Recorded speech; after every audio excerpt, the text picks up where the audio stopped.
cover everything dealing with pop culture, and we talk about things that mainly affect the Black geek and nerd community. If all you guys could just introduce yourselves real quick. Don't be shy. Okay, so Sorry. yeah, I'm Kim. I'm also known as Enigma's Gal on Instagram. More to come soon. So Perfect. Who's next? I'm HP Gibson. I am on a show called The X Zone on the HP Gibson channel, where I talk random geekiness. That comes to my mind, I just do it. Films, everything, whatever. Comics, retro gaming, that sort of thing. Cool. Next.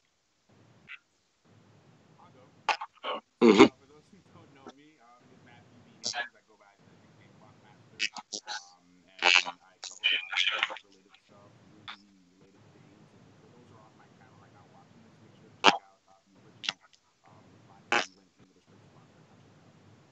Cool. Hey guys, my name is Patani. I am the owner of a special effects and production solutions company called Cashade. So I own a bunch of other businesses too, but this is the one most relevant to what we're going to be talking about. So, and that's pretty much it. Sweet. All right, so now that we've introduced ourselves, basically, this whole podcast idea came about a while back. I told Katani about it, and I had stated to her that, I had been interested in doing a podcast for a while just to talk about things dealing with the Black nerd community, because I know there's a lot of channels that do it, but I don't think there's too many that do it. And everyone here has big, what's the word I want to use?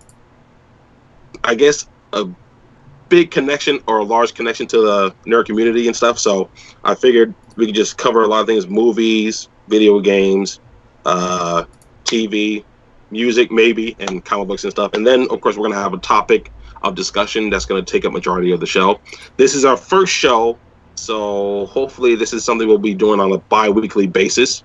So, again, if all those of us that have YouTube channels, me, Matthew, and HB Gibson, you should definitely be subscribed to our channels so you can know when we're going to be doing another podcast.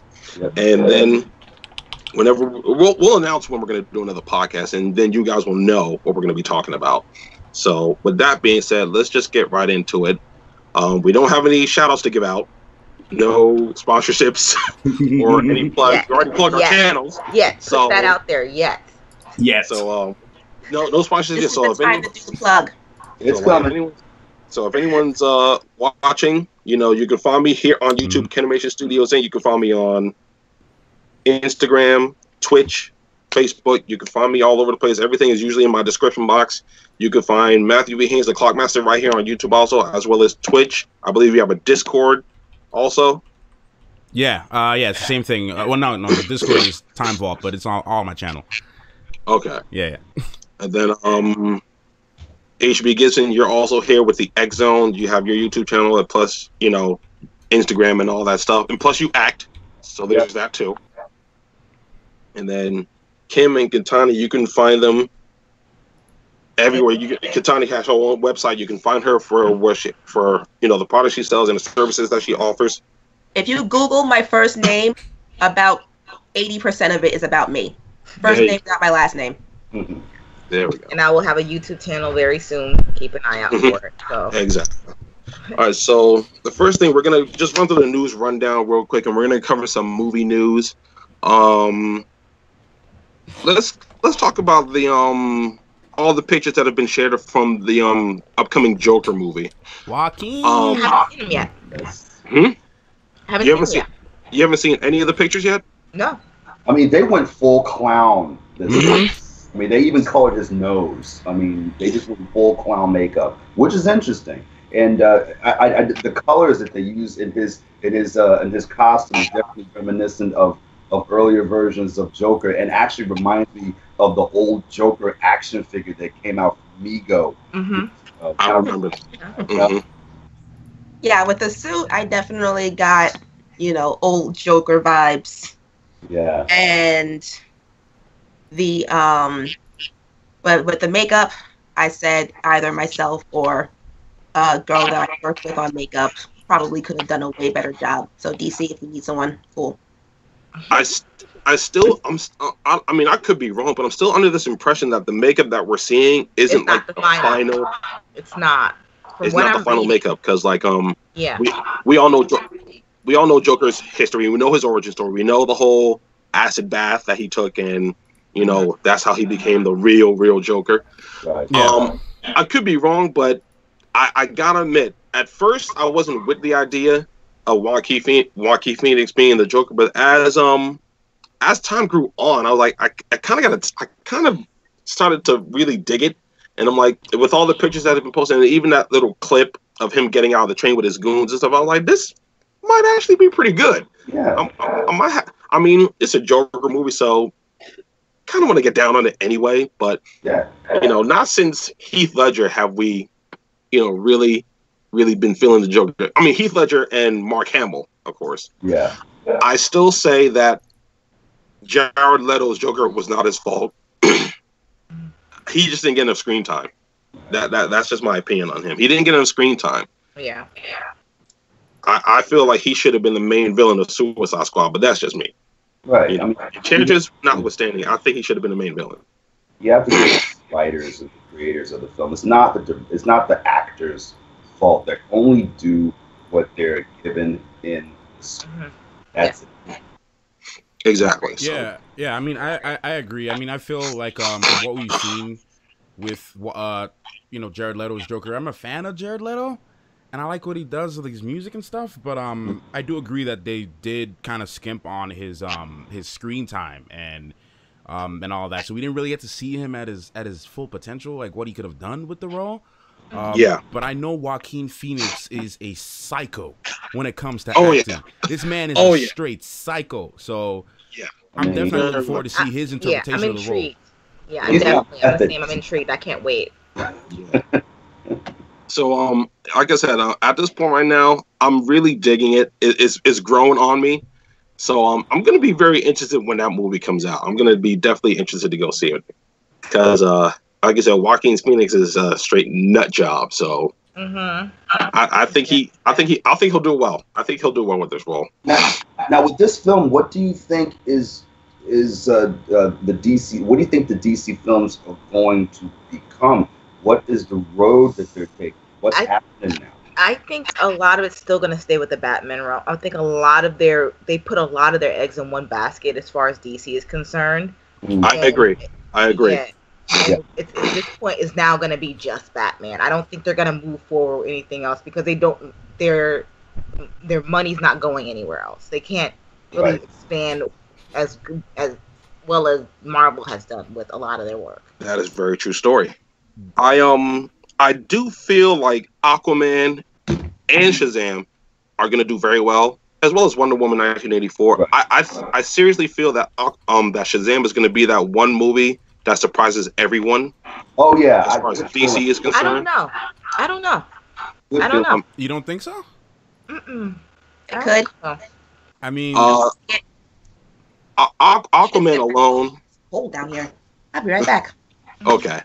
Aquaman alone, I mean, it's Jason Momoa, so you know exactly he's going to go see that movie. Oh yeah, the people like me who just like exactly. Yeah, see that movie. That's like Thor. It's like you're gonna. I went to go see it because I wanted to stare. It's not because I like the story. It's because I was staring. Although the story does interest me a little bit, seeing shots of Orin, Ocean Master, as well as Black Manta.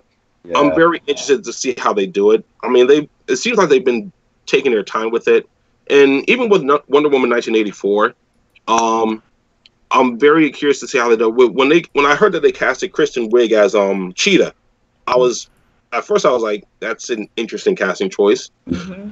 But I gotta give a lot of credit to Kristen Wiig. She's actually a pretty good actress, and she's funny as hell. So, it is what it is. I just commend her for actually taking on this different approach because Cheetah's a very complex character. As far as like emotional strain, a lot of baggage that she's carrying with internally. Yeah. So I think that's going to be a really good challenge for Kristen Wiig to take on. So I'm more or less interested to see how she handles that different type of role, because she, like you said, like she's normally into like funny stuff. Yeah. You know? So I'm more or less interested than anything else with it when it comes to her with that. Right. And like the Aquaman stuff, like I think personally from what we've seen in the trailers, like first of all, the VFX has blown me away for the underwater fight scenes. That was my main concern. And everything else after that is just, it looks like it's going to be a very decent story. I trust James Wan. I trust him. Oh yeah. You know? So I think it's going to be DC's second best film for the current DCEU right now. Yeah. Because right now I have Wonder Woman at the top. You know? Bless you. Yeah, and Wonder Woman at the top, and then I think I'm going to put either Shazam or Aquaman right after that. Yeah. That's just me. You know? I can agree with that. I can definitely agree with that. So going into our next topic, you know, the Dark Phoenix trailer was released, I know you've all seen at this point. Yeah. Oh my gosh. What are your thoughts? I want to hear your thoughts first. I unfortunately was not really that excited. Maybe I still have the bitter taste of Apocalypse in my taste buds. Yeah. Right. Nothing against any of the actors. I have nothing against the actress personally or anything like that. I think she's a fine actress for the things that she has done. But as far she doesn't look, I'm not getting Jean Grey. Right. I'm sorry. Right. I'm not. Okay. And I agree, because I didn't get that from Apocalypse either. I didn't really get that Jean Grey vibe from her. I mean, like, I know she's cool. I mean, she's what Stark is she in Game of Thrones? Sansa? Is that who that is? Yeah. Sansa Stark. Sansa Stark. So, you know, the best. But X-Men is a different genre all its own. Like, I'll admit, I kind of got a little bit of the Last Stand vibes from that trailer. Yeah. And we all know how the Last Stand went, you know, so, you know, I mean, it looks like they're going to stay a little bit more true to, I guess, to the source material, so to speak. You know, I did see that one shot. If you saw the trailer, that one shot where I guess the Blackbird goes into space and they collide with the forest, so that's maybe how it gets started. Yeah. Like, but, I mean, it could be a combination of the two, what they did with the Last Stand and the actual Phoenix saga. But like I said in my reaction video, I'm gonna have to see another trailer. I got to see something else to really kind of get a feel for how this movie's gonna go. Yeah, I mean, when I was doing my when I did my reaction as well, I was 100% honest with it, because it's like, a trailer is supposed to get you hyped. You know what I mean? It's supposed to get you excited and like you want to get this thing done. And I was watching it, I'm like, I'm not feeling excited. I'm not disappointed, but I wasn't excited either. Yeah, and because the plot, they're not giving me much, and that's one thing too. They're kind of downgrading Cyclops a lot, and that's another issue I personally have.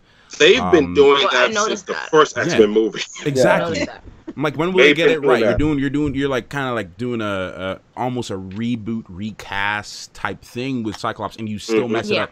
How is the X-Men anime better than the actual live action films? I don't get it.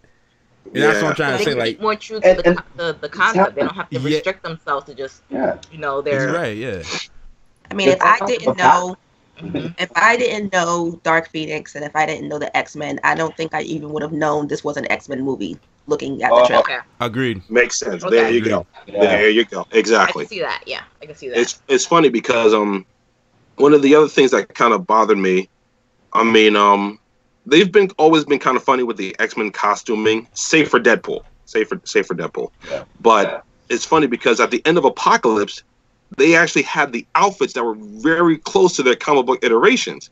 Yeah. But here in Dark Phoenix, it's like they went back to like the first team suit. And I'm like, can we get the 90s X-Men costumes working here?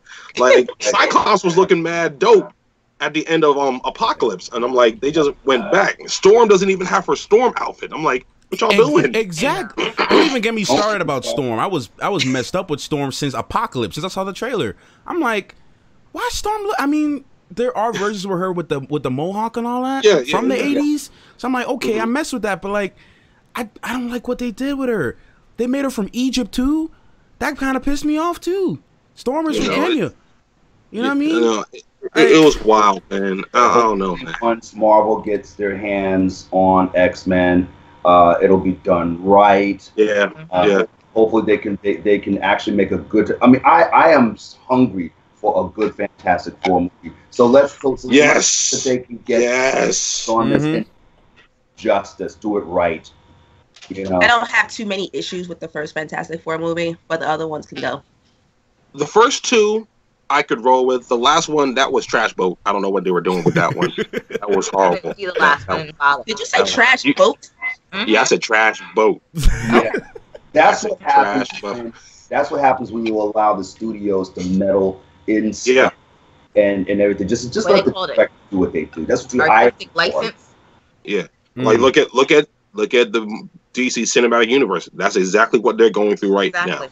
That's exactly what their issue. When I was making with that, it's just because they threw all the bags in one asset. Now they're just trying to follow Marvel and kind of just throw everything out at you. You're like, what am I doing? And like improper leadership is such a big thing too with all of these companies, man. Like no proper leadership or direction with anything. Like that's where Marvel beats everyone with the movies. Yeah, definitely. The planning, the longevity with the planning from since the beginning is crazy. Yeah. And I want to know how many of the actual, creators, artists are involved in half of the DC movies in relation to the Marvel movies. Like, I mean, because like you think about it, like DC brought in Jeff Johns, who's written for DC, and it's like they still can't get it right, and like it doesn't make any sense, I mean, I know it's not one of our topics, but like, look at Titans from what we've seen. Jeff Johns is involved in that. I mean, that's enough to say. Like I said, I'm not gonna pay for the service. I said I wasn't gonna pay for the service until Titans release, but I think I'll probably wait to pay for the service when Young Justice season 3 comes out. But hey, I got the service right now, bro, and I've been watching Static Shock for the last couple of days, so nice. It's worth it for that alone. Just saying. Okay, yeah, because I know a lot of the things that were on Netflix that were DC related, they're like gone now because the streaming service is out. So Justice League Unlimited, all that stuff. I'll probably just do that then. But we can move on to the next topic, which is actually. Are you in commercial? No. We're just gonna go straight through. We're gonna go straight through today. No, I'm looking at. I sworn I was looking at your YouTube channel. And did the commercial pop up? No, I must have accidentally clicked on something else. Sorry. Okay. All right. We're gonna go to something that's also DC related, which is Journey Smollett Bell and Mary Elizabeth Winstead getting casted for Black Canary and Huntress respectively for the Birds of Prey movie. I thought that was an interesting turn. Getting Mary Elizabeth Winstead to play Huntress. Actually, I can see that rolling. I can see that rolling very well. The ethnicity swap for Black Canary, I can roll with it. I think it won't be. I don't think it'll sit well with a lot of people. Yeah. You know how it be, man. Yeah. Oh, the hate is coming. The hate is coming if it's not already here. The hate is coming. I actually haven't seen anything. Oh, really? Oh, really? They said they was up for the role. Her and Gugu and Baccarat was up for the role, and even when I read it, then I didn't really see too much about backlash. It's almost. I mean, if that's the case, then I guess I think at this point, majority of people, it's too early. Like a lot of the backlash happens when it's already in production, ready to get out, and then they now release something. Showing her in that role, and everybody like freaks out. The only time that was different was Candice Patton for Iris West when they announced that. Immediately, everybody was flipping off. Yeah, immediately. I remember that. I remember that clearly. Like, people are still flipping off now. About exactly. No. But I think it'll be cool. I mean, we already got Margot Robbie as Harley Quinn, so that's gonna stick. Yeah. I'm assuming they're gonna be looking for a Catwoman at some point, so that'll be interesting who they get for Catwoman. But I dig it. I think Birds of Prey is one of those comic book series that's really popular. I remember the old show that used to come on CW. I hung with it for a minute, but it didn't last very long. So I'm gonna be interested to see how they both do it. Mary Elizabeth Winstead and Jurnee Smollett, they're both great actresses. Yes. So I have no doubt that they'll do these roles justice. So I'm not too worried about it. And I'm really not. Like, plus for me, Mary Elizabeth is one of my childhood crushes, man. Sky High, bro. I remember I was watching Sky High, and I'm like, yo, I have a crush on this woman. When I heard she's announced in the room, I'm like, yo, my childhood crush. Okay, we good. No, I think she's gonna do really good too, man. Both of them are very talented. So I think I have no issue with performance there. I think they did a good choice in that. That's actually a casting I'm actually supportive of. Really, like I support that. Yeah, me too. They have the writing, they get the writing and good character development. Get us invested and care about these. Exactly. Exactly right. In fact, that leads me into the next point, which is TV related. You know, as everyone probably knows, that Andrew Lincoln is getting ready to leave The Walking Dead. I don't know. I don't watch The Walking Dead. I don't watch The Walking Dead either. Yeah. So. I heard about the news. So that's all you guys. Is it just me and you, Harold? We doing I think I stopped watching Walking Dead. I think maybe after like season 3. I would have to do some major catch up. Yeah, it died after The Walking Dead for me died after season 3. It became very predictable, and especially if you like read the comics and stuff like that, it was just like, oh my god, just make it go away. But just to run through this real quick, you know, Andrew Lincoln, who's been the lead since the beginning of the series, you know, this is season 8. Season 8, I think they're getting ready to go into. I can't remember because I've kind of almost started to tune out of The Walking Dead myself, but especially with the last season, it wasn't really holding my attention. But in the show, they killed off his son. Carl was killed off. I think the beginning of last season. Really? Actually, towards the end of the previous season, he was killed off. Spoiler alert! I've not seen it yet. Yeah, so I mean, sorry. Spoiler! I probably should have said that. But you know, he's but now. Yeah. But now this season, you know, Andrew Lincoln, who is the lead, who plays Rick Grimes, he's getting ready to leave. They're going to be bringing back John Bernthal, who played Shane, which was the homie. Shane was the homie in the series, but they're bringing him back, and everyone's been sharing their well wishes and stuff. You know, I just don't know where the season's going to go because I was saying before last season, like the show is almost done, is almost dead, and now with him leaving, it's practically almost going to be dead. You know, unless they make what's his name, Norman Reedus, like the lead, him and John Bernthal or something like that. I don't know how it's gonna work, but I don't know. Andrew Lincoln leaving, you know, I guess he just kind of done too. He's kind of done. I mean, it's a lot of seasons, a lot of work. It is involved. So, I mean, I would want to leave too after a certain point, man. Yeah, to be honest. Tiny, where'd you go? I'm changing locations. So I didn't want people to see me walking through my house. Okie dokie. All right. As long as you're still audio, that works. All right. Moving on. I don't know if you guys caught the Daredevil season 3 teaser. Yes, I did. I saw it. Listen, let me say something. Them casting Vincent D'Onofrio as Wilson Fisk was the best idea they ever had. 100%. That his Fisk is fantastic. And I like the fact that the teaser centered more around him because he's finally going to have the white suit that he wears in the comics. Yeah. I really hope they try to find a way to have him show up in a Spider-Man movie at some point because I just need to see that. Yeah. I need to see his Fisk fight Tom Holland Spider-Man. I just want to see more brass knuckles, man. Yeah. That's what I want to see. What are the chances of having any of the Netflix shows, maybe even just a cameo or something in the MCU? I was kind of hoping, that even Luke Cage. I need a support. My back was starting to hurt.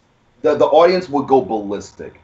Have him like walk into the room with the rest of the Avengers, and have the reaction from the crowd would explosive. I'm telling you.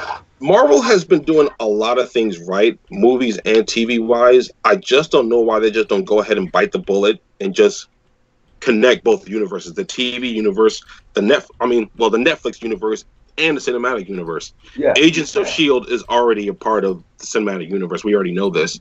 Right. And the crazy part is, like, like Jessica Jones or like Luke Cage and Daredevil, they've all mentioned or alluded to like the Avengers.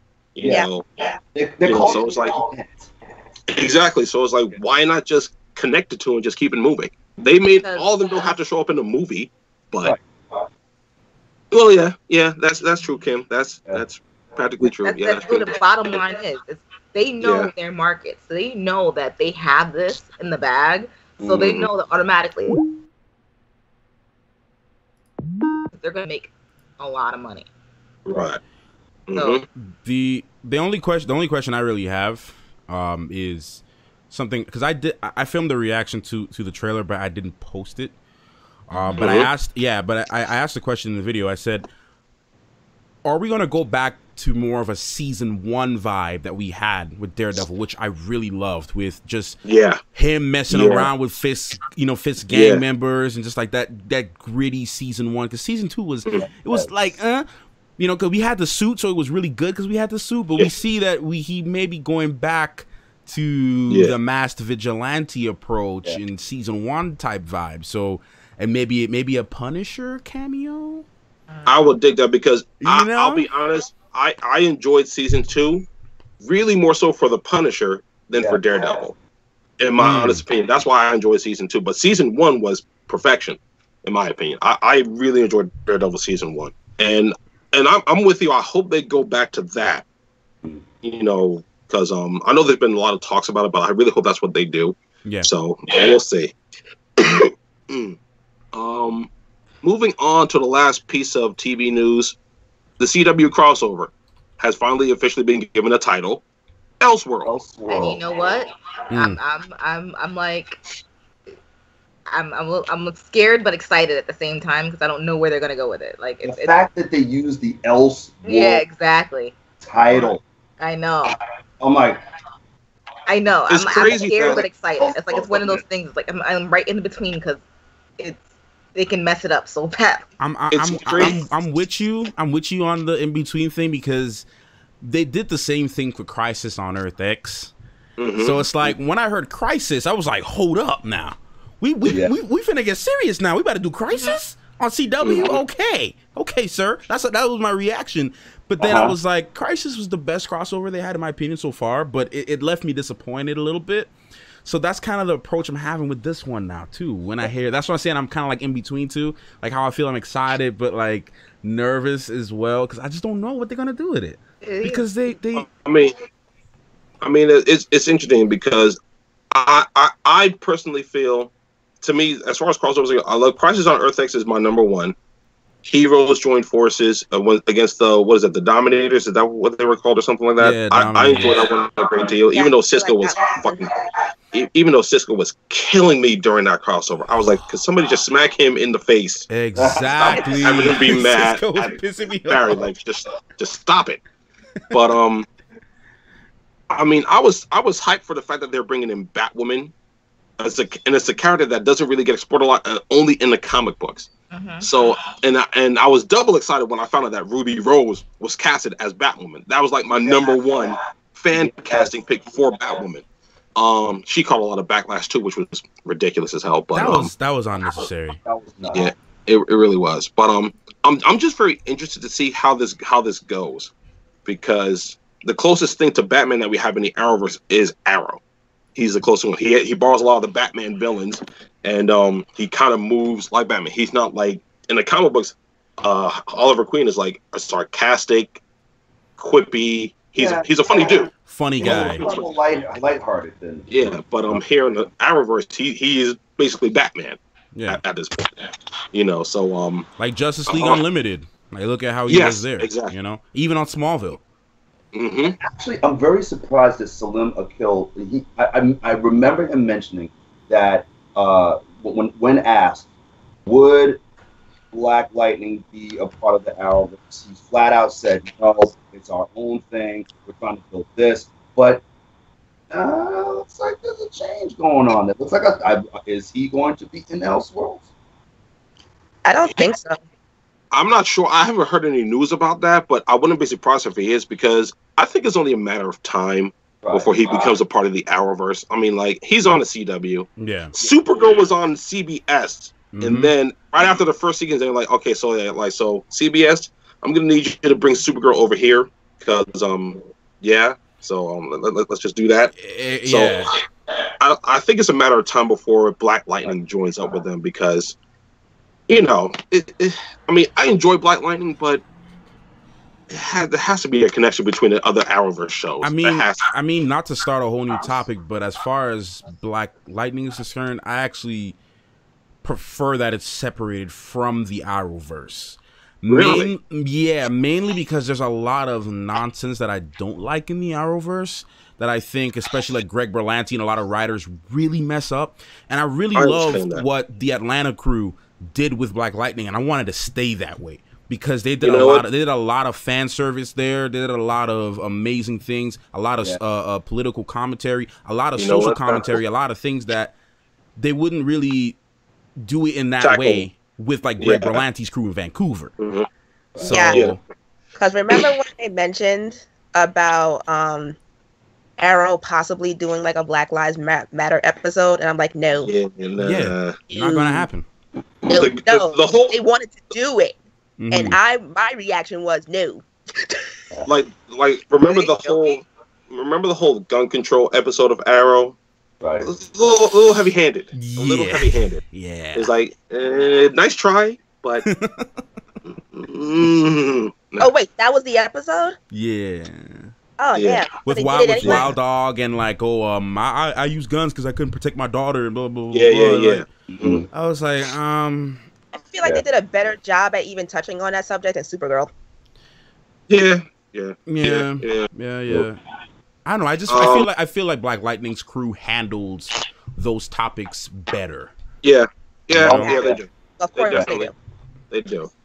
I just want Static Shock. I just want Static to show up in Black Lightning. That's all I want. That's all I want. I just want him to show up. He could be a high school student. I just need him to show up. But I think that covers everything news related. I mean, that covers everything news related.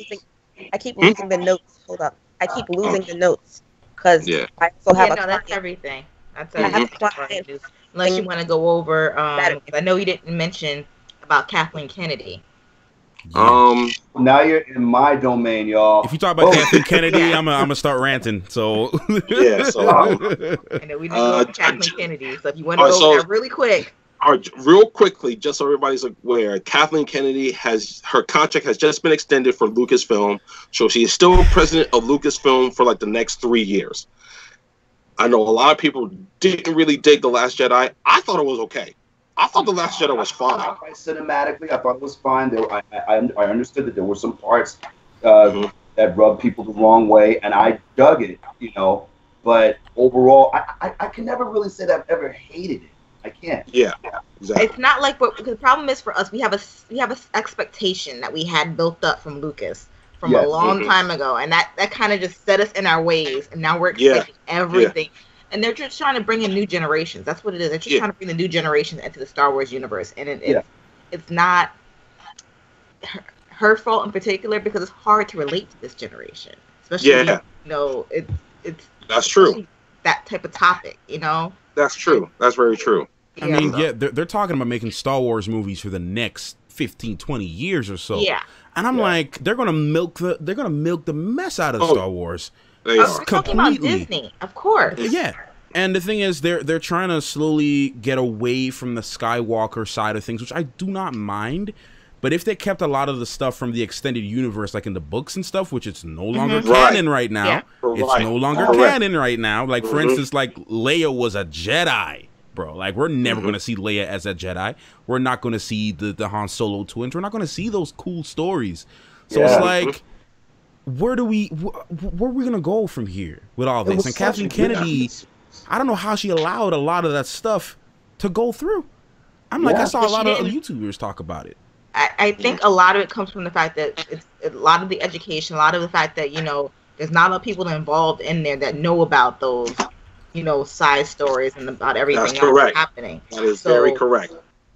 It's more so getting a script out there that sounds good, that'll bring people in and bring the money in. And it's just like, now you're just now you're just hoping that the Star Wars hardcores like will go back in and see the rest of them. Like for me, I never saw Solo. I didn't bother because the last couple of ones I was like, you know what, I left. I was like, eh. And it was and that's sad. A lot of people had that type of reaction because I truly enjoyed Solo. Same here. I love Solo. Very, very much. I liked it more than Last Jedi.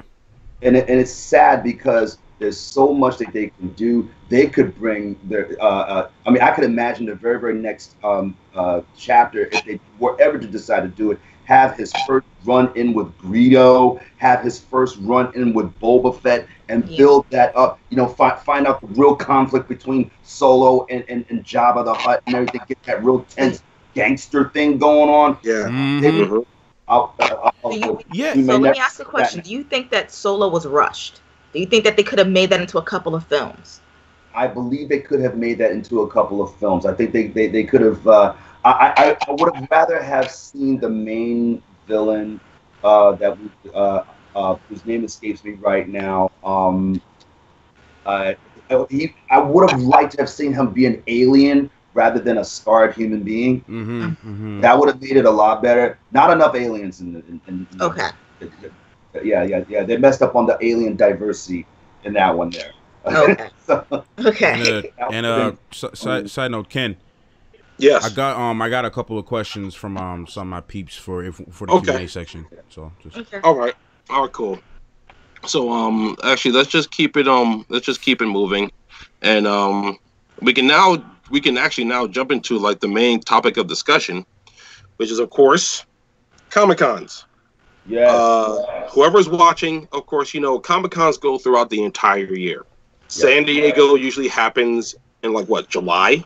That when San Diego probably even before then. Before then, it normally happens in July. Mm-hmm. Here around June. Yeah, so say about June-ish. Well, here on it's usually the last weekend in July. Something like that. Yeah. But here over on the on the East Coast, we have New York Comic Con, which is next week. Yeah.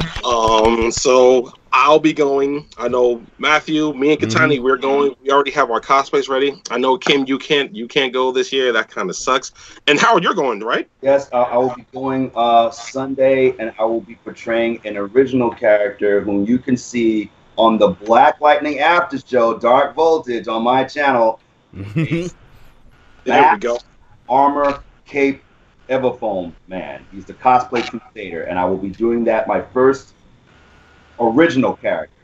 Nice, very nice. I know I'll be spending the week since I'll be on vacation. I'm taking my cosplay on vacation with me, and I'll be spending the week tweaking it so I can fit into it. Yay! Yay! Yeah. Well, hating the fact that I can't go this year. Just real quick. Anyone who has a question, we will be answering your questions right after our main topic of discussion. So make sure you have your questions ready to go. All right. Me and Katani are both doing Marvel-related cosplays. She'll be doing Domino, and I'll be doing Bishop. It's a one I've been meaning to do a while now, but just never did it. I finally finished painting my stuff the other day. So now I'm ready to go. I got everything I need.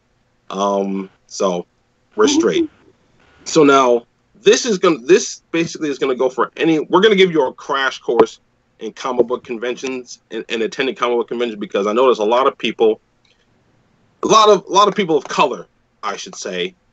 I mean, a lot of us are at these cons now. It wasn't like that a few years ago. And I know there's a lot of people of color right now. I know there's a lot of you right now that would like to go, but you don't know exactly what to do. There you go. So what we're gonna do right now is we're gonna break it down for you as to what you guys should be considering when attending the con. Yes. And that's actually the first subject. Figure out which con you want to go to. Where depending on where you live, every state has a con.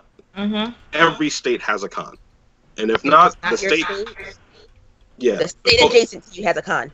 Mm-hmm. Exactly the point. If it's not in your state, then there's a state right next to you that has one. Find out what those cons are, and make sure it's a con that you want to go to, because there's not all cons are for everybody. Yeah, Right. they have everything from like horror to comic books. Mm-hmm. Everything is different, so they have something for everyone. They have anime cons. They have, Yep. all that stuff. So if you are into that, a quick Google search should be able to Exactly. tell you what you're looking at and what con is good for you. Yeah, like In you fact, said, yeah. they have like book cons and Yeah. and all kinds of stuff. So there's things for everything. Even people for like Literally. pops. If you like Funko Yeah. Pops and you like collecting Funko Pops, they have those too. So Oops. con out. If you like old video games, it's retro games. Yeah. In fact, me and Yep. In fact, me and Katani, a few years back, we actually actually come for Pete. Am I on What happened? mute? I don't know what just happened. That was weird. That was weird. Oh, you were saying? No, I said, am I on mute? No, we can hear you. Oh, you get okay. it. you just started speed talking for about good 10 seconds. I don't know how. That was weird. Okay. But no, I yeah. said I even came across an ad, something called Agency Con, for people who own creative agencies. I was like, oh. Wow, that's cool. So these days, yeah. So like these days, there's a con for everything. So all you just got to figure out, like, whatever you're into, video games, comic books, pop, business, filming. There's film conventions. I mean, they're usually film festivals, but there are conventions like the film convention that me and Katani have attended was the Urban Action Showcase. That's pretty much like a con within itself. Yeah. I mean, we're not going this year, but that's one we've attended. So you got to, first things first is figure out what kind of con you want to go to, and then figure out where that con is and how you can get there. The next thing is tickets. They also have conventions for your favorite TV shows and your favorite 80s and 90s boy bands from back in the day. So there's this chick I know who goes to One Tree Hill conventions every year. Yep. Wow. One Tree Hill. Another thing to that. And a Backstreet Boys convention every year, like a Backstreet Boys cruise that they do every year. And I've worked at a Teen Wolf convention, and actually working at a convention made me kind of gave me a different perspective on how conventions are run. This one just happened to be extremely organized, so I guess I lucked out. But and it was also pretty cool to be up, like, What's the matter? just kind of Hey there. Say hi again. other stuff. Yeah, but another thing is that when you do look at cons and you're looking at the way cons are set up, don't be afraid to go by yourself. Yeah. Don't be afraid to go by yourself. If you, it's nice to go with friends, it's nice to go with groups, but don't be afraid. Don't be intimidated. If you go to a con and your friends are not interested in that con, not be intimidated to go by yourself, because trust me, you're gonna meet other people. Yes. Exactly. Take your time and go to the different booths and tables, and don't be overwhelmed by the crowds and the stuff that's there. Pace yourself. Go one step at a time. Get your feet Plan wet, it. Plan it. feet wet, and then plan it out. I see the list here. We're talking about planning it out, what to bring, what not to bring. Take it away. I mean, to add to that comment about going alone too, real quick. Like last year, I went to New York Comic Con for the first time by myself, and I went by myself, just me, no camera, no nothing. I wasn't even filming. I was like, I just want to experience this by myself. I went in, well, I didn't actually have a plan because I like to be surprised. So I went in and I walked around. I took my time. I absorbed everything. I met some really cool people who I still talk to this day. And it was a cool experience for me, just going in and experiencing all of that and what it had to offer. So just to add to what they're saying, like, don't be afraid to go by yourself, because you'll meet people. Trust me. Yes, people are a lot more friendlier than you think they are, even though it's in New York. That brings me to the next topic. Cons to attend. What can we talk about on that? Well, we just did. I said we only talked about New York Comic Con. No, we talked about finding a con that's in your state and going to it. Whatever con you're into.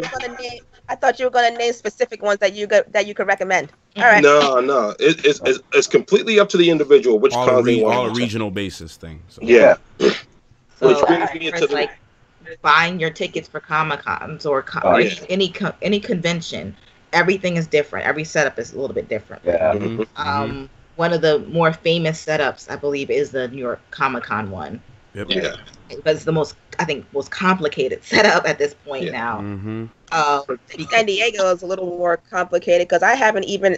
I always wait for a notice to get my San Diego Comic-Con passes, and I never get that notice. Yeah, it's they made it so complicated now, and that's because of I guess it was people trying to resell tickets too much, and they made it more and more complicated. So I think, if anything, if you guys want to talk about that process, I know it's changed 20 million times. We don't want anybody to get scared of that. Let's just let them know that there is a process that's more difficult. It's nothing to be scared about. It's just more so. I would say we'll talk about the more complicated one because everything else is easier. Yeah, I'd say everything else. I would say Heroes and Villains is really easy. Yeah. Yes. Yeah. Really easy. Yeah.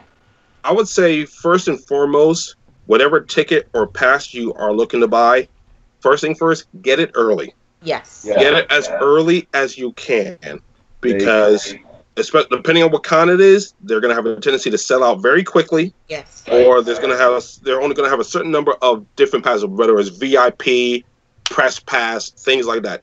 Whatever pass you're looking to get it early. And do your research too. Do your research. Exactly. Yeah. Sometimes you may not want to go on a specific day. Exactly. Mm-hmm. This is the process that I told a friend of ours who plans on going to Comic-Con with us next year. Mm-hmm. She wants to go with her. She has absolutely no interest in any of this stuff, but she wants to go with her daughter. She knows her daughter would not be comfortable going with just Ken and I. So we told her what to do. We said sign up for fan verification for herself and her daughter, because her daughter's 14. You want to sit here? Okay.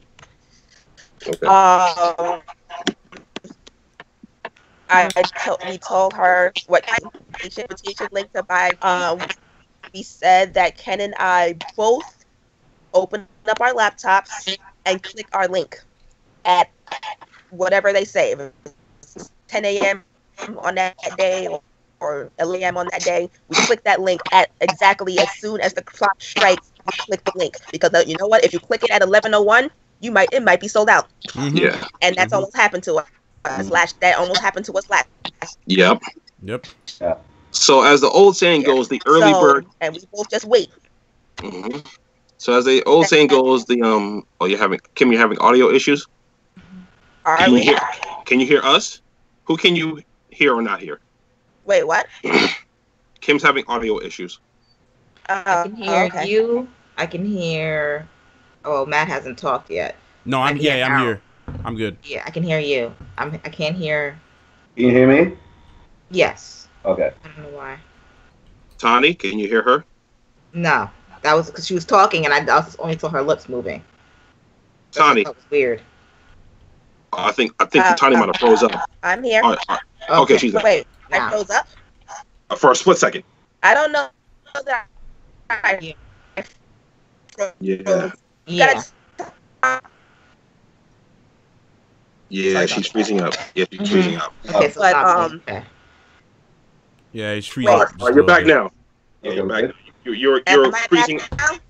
You were freezing up, here and there. You were it was kind of going in and out. So how is it now? You're good now. Oh, okay. Yeah, you're good now. No, but what I was saying. So basically, she, when Harold said don't get scared, and then Kim said there's nothing to be scared about, I know people who are getting scared. So she's just passing the process. She is just passing the process 100% onto us, and she just told us that. She just told us to give her explicit, detailed instructions on what to do, and she will just follow. Mm-hmm. And that's what we plan on doing. Now here's something here.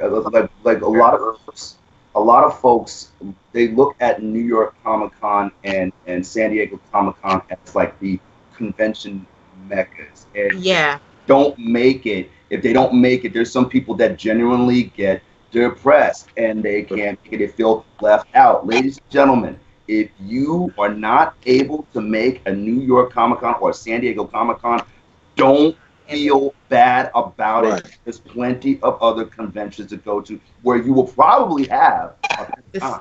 And most of the time, some of the same people that are at New York Comic Con are going to these smaller conventions because of the fact that they have more chances to interact with people. And there's always like cons like at least once or twice every month, especially during the summertime. Especially during the summertime. So and and a lot of things, Comic Con is very huge as far as like size. Both San Diego and New York, it's size. It's a lot of people, it's a lot of volume. So sometimes you'll miss out on a lot of things there. But if you go to a smaller Comic Con, you automatically see these same people, and they're interacting a lot differently with you. They're not trying to rush in and out for certain things. Yeah, case in point, Heroes and Villains. Yeah, Heroes and Villains is like it's pretty much a very intimate convention. It has a lot of what happened? Very, very personable. Very exactly. Yeah. In fact, me and Katani were online to meet David Ramsey, and he was just busy chatting it up with everybody. Unfortunately, we had a con to get to. We had to get to the Tyler Hoechlin panel, but it's like if it's a smaller con, then it tends to be a little bit more intimate. Like a lot of the celebrities and stuff tend to spend some time with you. Like a bigger con, I can imagine what San Diego was like. Like they probably just keep things moving. Yeah. But the smaller cons are not that bad. Like if you can get to a lot of smaller cons, get to a lot of smaller cons. Right. You'll make out better. It's not that crowded. Like Heroes and Villains was really crowded this year.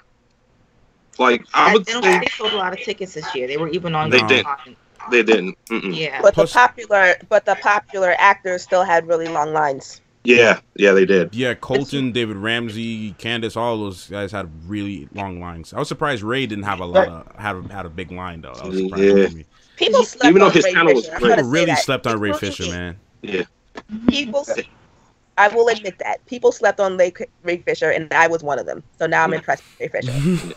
And the other thing to keep in mind, folks, is that a lot of these cons, they're multiple day cons. There's not usually like a lot of 1 day cons. There are a lot of they're like it's either usually just a weekend, Saturday and Sunday.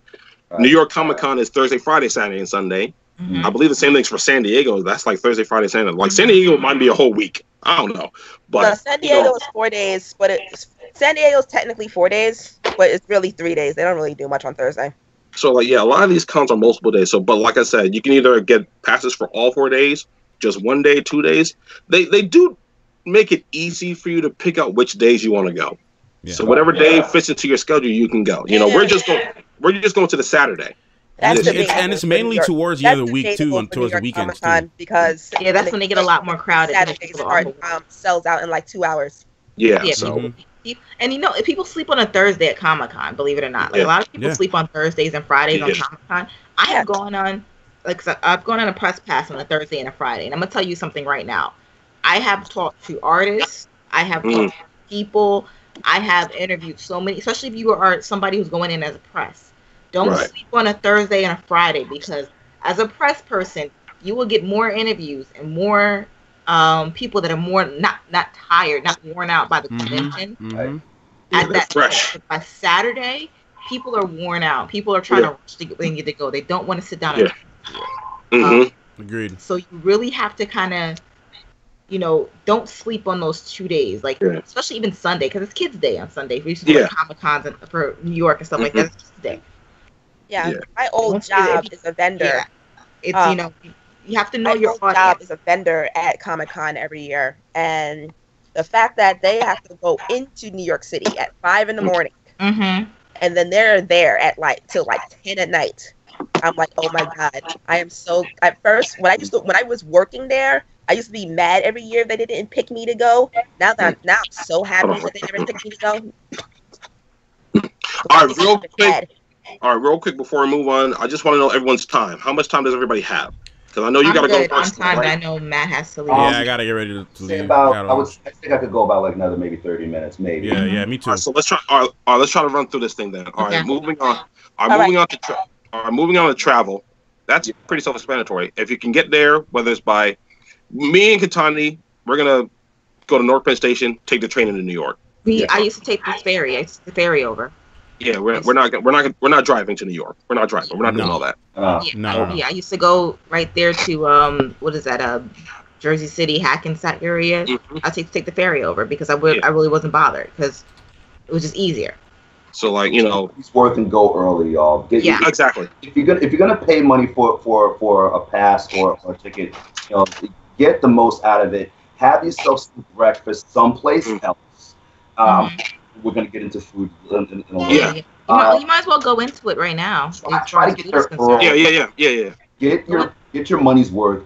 When you buy your ticket, make sure that you're there. Get in line early before it opens. Get your money's worth. And you can bring food into Comic-Con. You don't have to pay for food there. Yeah. Especially New York, food is expensive. So pack some sandwiches and stuff. It's always advised. And water. You always bring bottled water. I had a hydration pack on when you can bring it in. They don't mess around with it because you're gonna need to stay hydrated. You're gonna be on your feet. There's no sitting areas really, so you're gonna be on your feet 95% of the time. Exactly. Which reminds me, this year I won't be bringing a bag. I'm gonna go without a bag this year. Hopefully I can pick one up while I'm there. But if you need to bring a bag, bring a bag.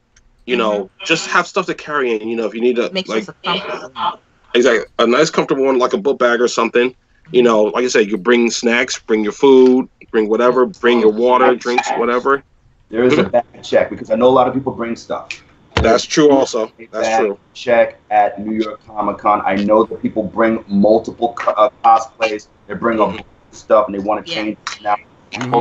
They've been very, very cool about people slipping in there. Want to go back to the bag check. I think the bag check is about maybe $3, $5, but it's very convenient, so you don't have to carry your stuff all over the place. Which also brings me into the biggest point. Bring money. Yes. Make sure you have money. Make sure you have cash. Cash money, not cards, because the ATM fees are ridiculous. No. Make sure you have cash money. Bring a substantial amount. If you plan on buying some memorabilia, if you plan on buying some souvenirs and stuff, make sure you have cash. If you get hungry, also, and IDs. Kimmy says to bring ID also. Always bring ID, yeah. ID you should definitely have. Ken, to add to the point about the cash, I think this is a major point that a lot of people need to be prepared for when they're going to cons.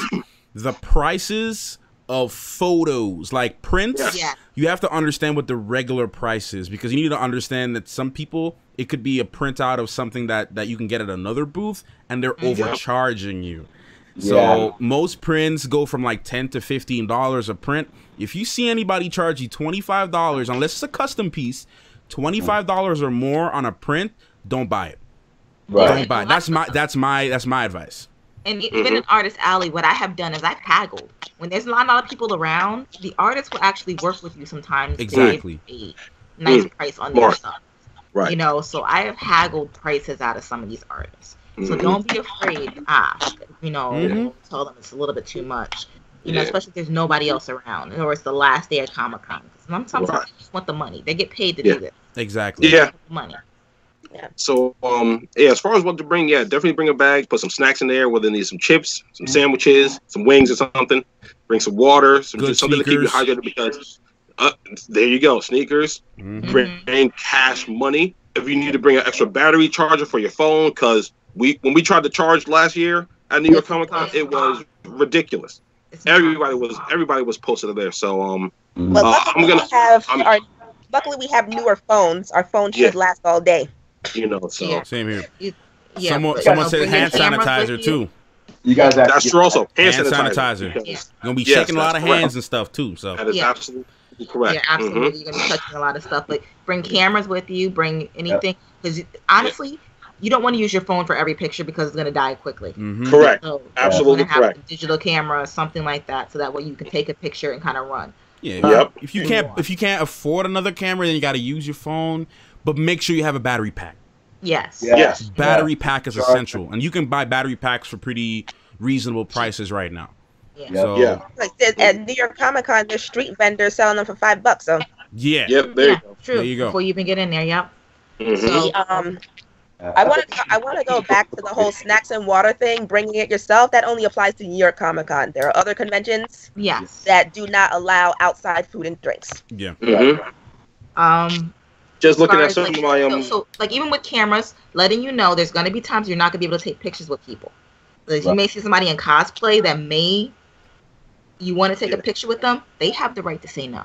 Just letting you know. Don't get offended. Yeah, don't be a jerk. Yeah. Do not be a jerk at these cons, okay? Yeah. That's the most important thing. Do not be a jerk at these cons. Like, to the celebrities, to the cosplayers, to anyone. Don't be a jerk. Be friendly. That's what and I think that's probably going to be a future topic when we talk about toxic fandom and how people act towards each other in this. Correct. That is supposed to be fun, you know, and we have to act nicely towards each other. If some, you know what, turn the other cheek if you got it. Sometimes you just got it. Speaking of You know what I mean? Yes. Yeah. Speaking of cheeks, there's gonna be people that are gonna be scantily dressed. Because those characters, because there are people that get paid to walk through Comic-Con dressed as scantily as possible. Actually, yeah, let's cover the Harley Quinns. Those are the big ones. Let's cover the cosplay deal right now. First and foremost, let me just say this: cosplay is not consent. Exactly. I need to just get that out the way right now. Cosplay is not consent. So there's going to be you're going to see a lot of gender bent characters, a lot of, like you say, scantily clad characters. Yeah. A lot of characters from anime, the comic books, all that stuff. That does not give you the right to touch. Ask for a picture. No. That's it. You know, if you get a picture, and if they say no, walk away. Move on. Just move on. Don't try to be a jerk. Don't try to be a jerk about it. Just accept what it is. And and if they do ask for a picture, don't try to grab them in any way, shape, or form that's inappropriate. Because I have seen that where a woman was dressed up like Sonya, walked up, took a picture with somebody, and they're grabbing her behind. Like you don't do that. I have a video, as a matter of fact, called Cosplay Convention Etiquette. And there's an area called the no-no zone. Yes. Below the waist, light touch. Yes. That's light fingers, light touch on the upper part of the back. That is very friendly. Okay. So I avoid it completely by no physical contact at all. Like if I'm taking a picture with cosplayers, especially women, standing next to them, I stand next to them. I stand in front of them. I try to get a group of people around, so we just do a good, be friendly with it. Because I like they're saying, I have seen it with my own eyes. Literally, people, I couldn't believe what I was seeing because I'm like, you would expect people to, but no. I mean, I remember Garden State Comic Fest. I've seen it with a lot of the Harley Quinns, man. I mentioned Harley Quinns. There's people with Harley Quinn do go up trying to take a picture, grabbing her behind and all. I'm like, I was literally like, and the thing is, if you say something about it, you can say as much, but you start a conflict. Exactly. And so, it's like you said, it's not consent. That does not mean, but just because I say you can take a picture of me doesn't mean you can grab on me. Exactly. You have to kind of respect. And the same thing with males, because males can get assaulted in the same way. Just because a male is dressed a certain way does not mean you can go up there and rub on his chest. Okay. No. Exactly. It's meant to be fun. It's meant to be a appreciation for the the character they're portraying. Don't do it. Right. Yeah, that's a good point. You brought that up. Now, if you are cosplaying, a couple things you got to take into consideration. Time and preparation. You got to allow yourself the amount of time you need to prepare your cosplay, no matter who you're cosplaying as. It could be the most remedial. Or money. That too. Because I didn't have time to put together a cosplay this year. So I just bought one. And I had to spend the money for it. Yeah. So like, I might be doing the same too, so. Yeah. But you also keep in mind, women, you still have to go to the bathroom. Yeah. Yes. So, and the women's bathroom lines are 20 miles long. So you have to understand that you have to be able to get in and get out as quickly as possible. You shouldn't have to take off your entire outfit. Exactly. Drop it outside the door to go to the bathroom. Oh my God. Remember my Misty Knight cosplay? Yes. Yes. Oh my God. Straight full bodysuit, and I'm like, what? But then it had like all the gun attachments. There was like 4 of them, and then it was attached to the arm, and I had to take the whole arm off and all the gun holsters and pull the Yeah, I mean, time. think about the people in the Spider-Man suits too. Oh all the one-piece suits. Ladies and gentlemen, I have 2 costumes which require a one-piece suit, my Dark Star Superman and my Black Adam. I literally have to. I take one of those old pass chains and I hook it to the back of my zipper in the back, so that way I could just reach back, hold this, pull it down, so that the unzipping isn't as hard to do by myself. Right.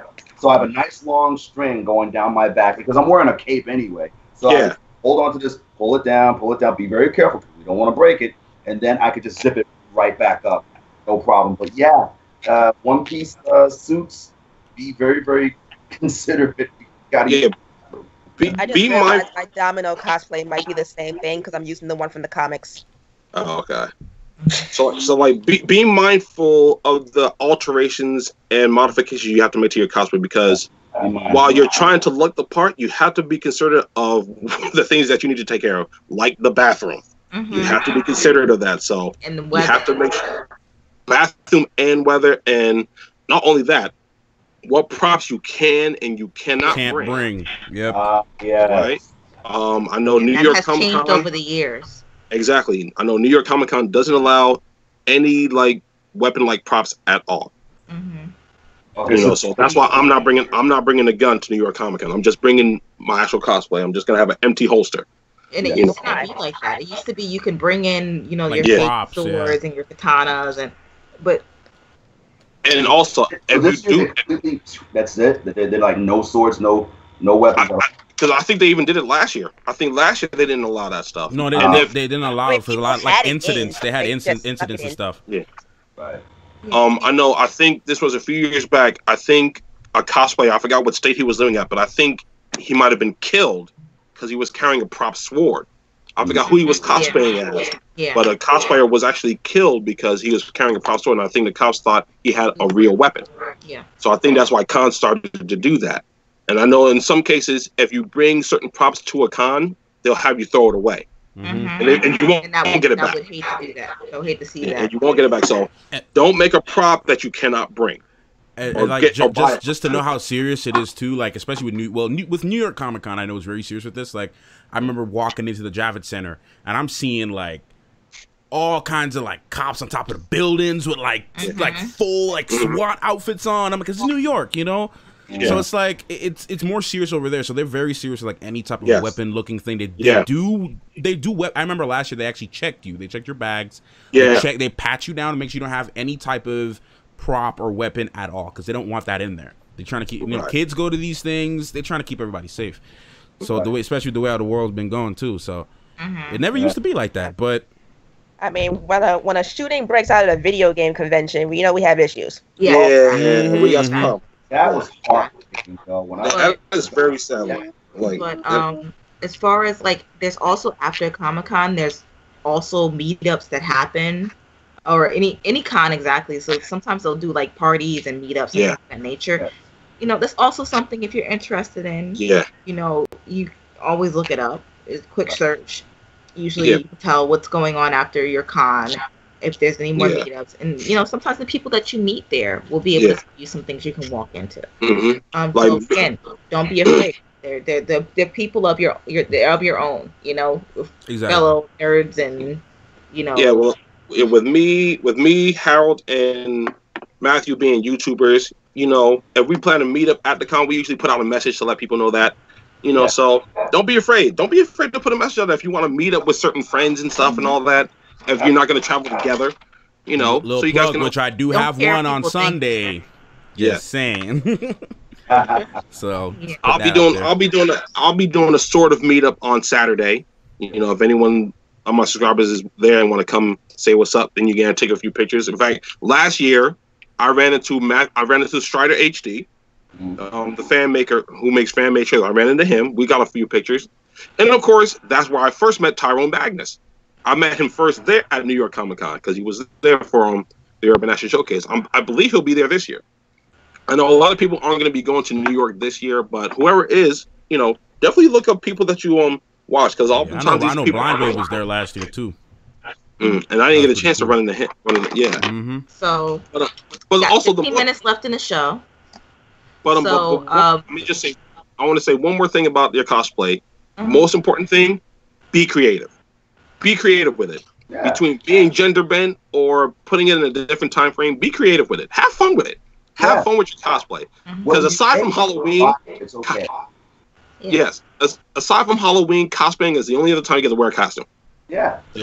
So have fun with it. Unless you go to a lot of costume parties. So. Since we have 15 minutes, do you want to guys get some questions out of the way from the viewers? Yeah. So, Matthew, if you said you got some questions. Yeah, I don't have any questions for you. I don't have any questions for you, Ken. Yeah, we got some decent amount of questions, but I picked two that I think were really interesting to talk about. Because I don't think we don't have time for all of them, but one that I saw someone asked, do you think Tyler Hoechlin will get a Superman TV show? If not, I say no. But if not, should he have a Superman TV show? And do you think CW would actually do the show justice? I'd say yes, as far only as having because a I want to Superman look show? at him. I know you say yes, but like, me personally speaking, I like Tyler Hoechlin's Superman. I really do. I think in the current climate of the Arrowverse, if they were to make a Superman series, it would star him.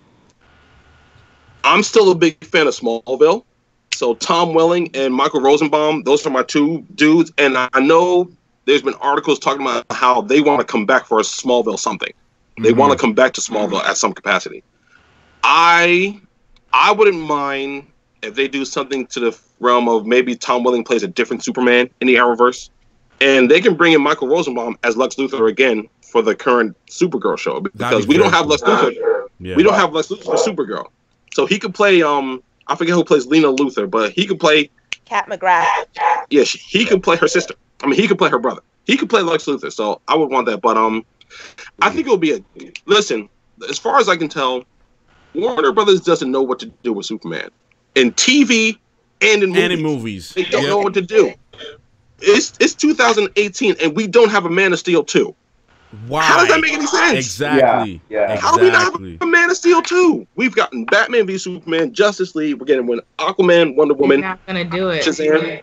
And I've covered the whole Man of Steel. I so enjoy Man of Steel. Me too. One of my favorites. And I've covered the whole Henry Cavill ordeal. I've covered that a few weeks ago.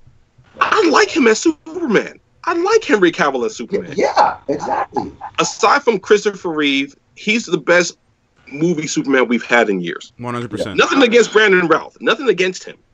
But I personally think it'll be a good while before we get a Superman. Brandon Routh was kind of... was just a terrible movie. That's not Brandon Routh. That's all it was. Yeah, it's not his fault. He did the role justice, I feel. Because he was trying to live up to Christopher Reeve. Remember, he was the only other live action Superman right after Christopher Reeve. So it's like, look, I gotta step up. I gotta follow in the shadows of this guy, the legend. What am I gonna do? So I think he did a good job for that, Brandon Routh. You know, but it's all about the script writing, the screenwriting, the screenplay. All that stuff is not his fault. I still haven't even gotten through that movie. I've tried multiple times. I've seen just because, I like Brandon Routh, so I wanted to see him as Superman. And I usually get to a certain point, I'm like, I'm done. At this point, I usually watch Superman Returns for the action scenes. That's about it. Agreed. That's the only reason why I watch it. And of course, Kevin Spacey's Lex Luthor. I kind of dug his Lex Luthor. I kind of dug it. Hold up, the bullet scene, top two scenes: the plane scene and the bullet scene. The bullet going into the eyes. Correct. Yeah, very much my correct. Absolute favorite Superman scene ever. I just love that. Loved it. Absolutely correct. You're absolutely right. I got one more question for you if you're ready for it. Last one. Go ahead. I think but just to finish off that question, it'll be a good while before we get a Superman TV series. They need to figure out what they're going to do. They need to figure it out. But it will most likely be Tyler Hoechlin because a lot of people generally do like him as Superman. So I think he does okay. Shout out to Will the Lord. Asked this question. So we know that Superman and Lois Lane are going to be a part of the CW crossover, right? Are we expecting to see a Superman and Flash race to hint the comic books? Will we see? Do you think they'll actually do it? Now, I can kind of answer this a little bit. I think that's what they were aiming for with the Supergirl crossover when Supergirl came over. But I really want them to do it with Superman. And I want it to be, I want to have a similar Joker. I know it's not going to be the whole charity thing, but I want it to be where Flash kind of just like tells someone, I just let him win or something like that. I do want to see that. I know we got that in Justice League too. I can see a joke being where it's like both of them saying like, I feel like we've done this before. That would be amazing. Yeah. But I would like to see that. I mean, I know the one in Supergirl was kind of like, it was like a race, but it wasn't a race. Right. It was just like a way for, and when they did it at the end of the episode, it was a way for him to get back to his own universe. But I'm just very interested to see Superman interact with Arrow, Flash, and everyone else. Yes. And I'm definitely interested. Exactly. I'm definitely interested to see how he interacts with Batwoman. I'm more interested to see how Supergirl and Batwoman interact with each other. And let me just put this out there right now. I think Batwoman and Alex are going to hook up at some point. I'm just saying. Yeah, I could see them doing that. I could see them hooking up at some point. I just think that's going to happen.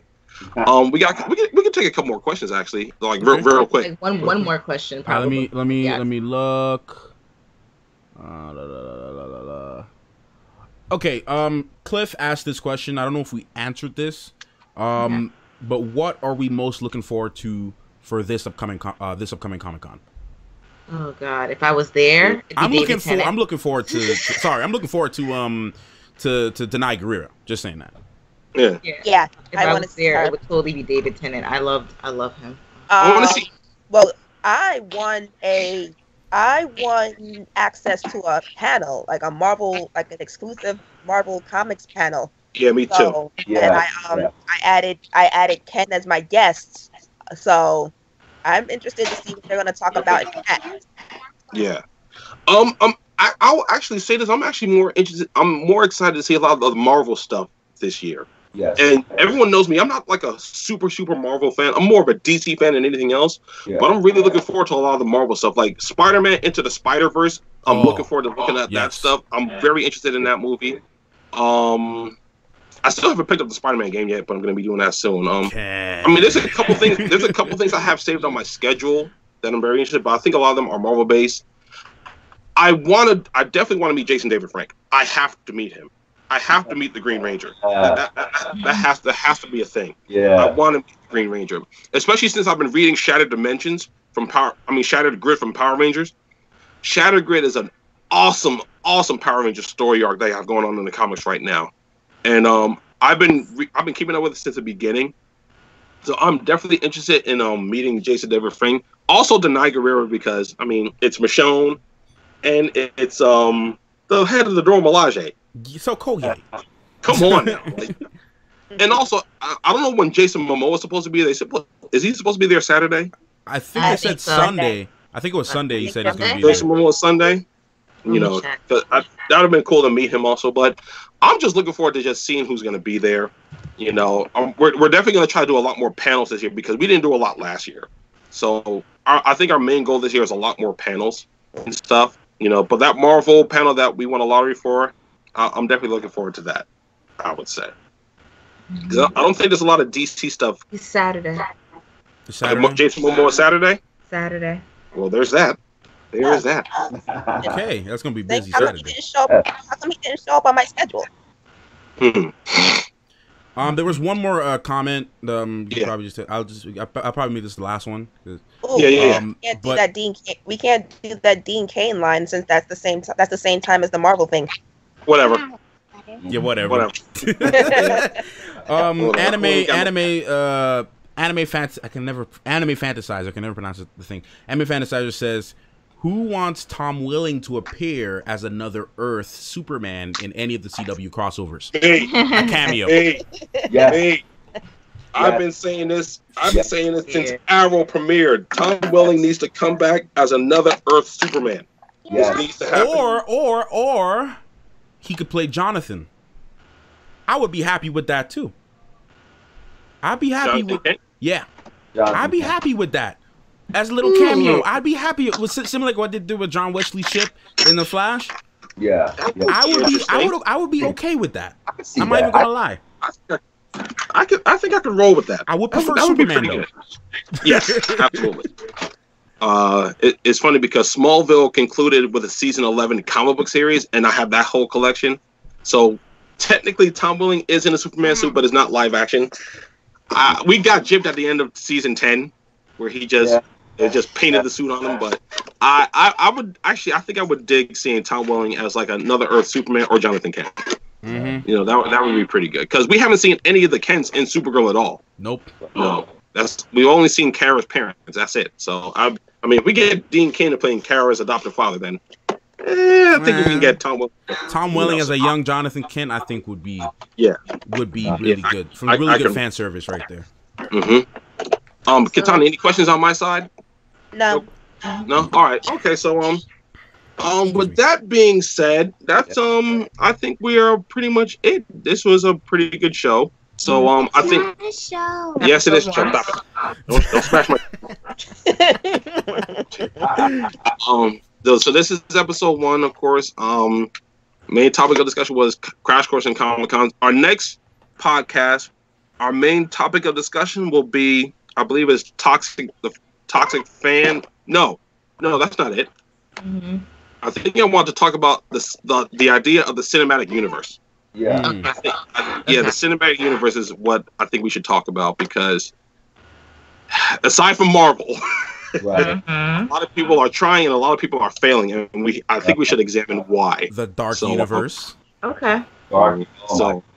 Universal Studios. So, and I think after that, the next podcast after that will be toxic fandom. I think we will talk about toxic fandom. So, before we close out, I just want to thank everybody for tuning in. Again, this will be the format for the time being until we can get an actual spot where we can actually sit live and actually talk, face to face and all that stuff. So I think this works pretty well. Wait, let me write. What's your name? You know who that is? How do you spell it? How do you spell? What I'm gonna end up doing is I'm gonna take this and I'm gonna download the audio, and we're gonna try to post that up onto like a podcast service like Stitcher or I don't know, whatever podcast outlets we can think of. But I'll try to get that done. If not this weekend, then sometime during the week. Mm-hmm. So Harold, once again, where can everyone find you? You can find me on the HB Gibson channel on YouTube in mid-October, season 3 of the X Zone. It is random geekiness. I talk about anything and everything geek related. Also, it's season 2 of Dark Bolt, the Black Lightning After Show. Also, please pick up your ICC magazine with your boy on the cover. Hey. That number 2. Actually, ICC is up to number 4, but number 2 is still available. Okay, sweet. Wait. Katani, where can everyone find you? You can find me on Instagram at CashAidNJ, which is KACHEDNJ, or CashAidNJ.com. And You're the first one. Matthew, where can everyone find you? Yeah, everyone, you guys can find me and all my social media, Snapchat, Instagram, Twitter, all that at Matthew V Haynes, same as the YouTube channel as well. Kim, where can everyone find you? Instagram, E_Nigma Scout. Basically, soon to be YouTube. So, like I said, keep an eye out for that. It'll be real soon. Mm-hmm. And of course, hold on one second. What happened? I should also have people follow me more on PlayStation Network, shouldn't I? Oh yeah. Yeah. Also, you can find me, of course. Yep. You can find me, Facebook, Instagram, Twitter. Even though I'm wondering if I should even use any. You can definitely find me here on YouTube. You can find me on Twitch. You can find me on Stardust. You can find me on the PlayStation Network.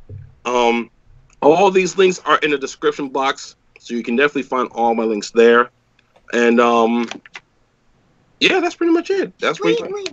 We're everywhere. All Instagram, Twitter, Who's the first one? All right. Ken, when can we? It's a question we have. When can we expect the next podcast? We can expect the podcast the week after New York Comic Con. The week after New York Comic Con will be the next podcast, and again, like I said, that topic of discussion will be the cinematic universe. Although, well, let's decide right here: should we tackle that first, or should we tackle toxic fandom? I would probably toxic fandom first. Agreed. Yeah, toxic fandom. I think so. Yeah, because especially coming off of New York Comic Con, we'll be fresh off of that. Yeah, so that will be so we won't be tackling the cinematic universe next podcast. The next podcast we'll be dealing with toxic fandom, and that's actually going to be a two-parter. So that next podcast is going to be about toxic fandom. The following podcast after that is going to be about toxic fandom, the nostalgia police, because the nostalgia police can be very detrimental to fandoms these days, and I've been noticing that a lot these days. So yeah, the very next podcast will be right after New York Comic Con, and it will be about toxic fandom. Well, that being said, anybody else have anything else to say? I know everybody got things to do. Nope. Yep, I'm all good. Kimmy, what do you have to say? Good. Instagram and Twitter and Facebook. You did good. You did good. You did good. You did. Aww. They can't see you.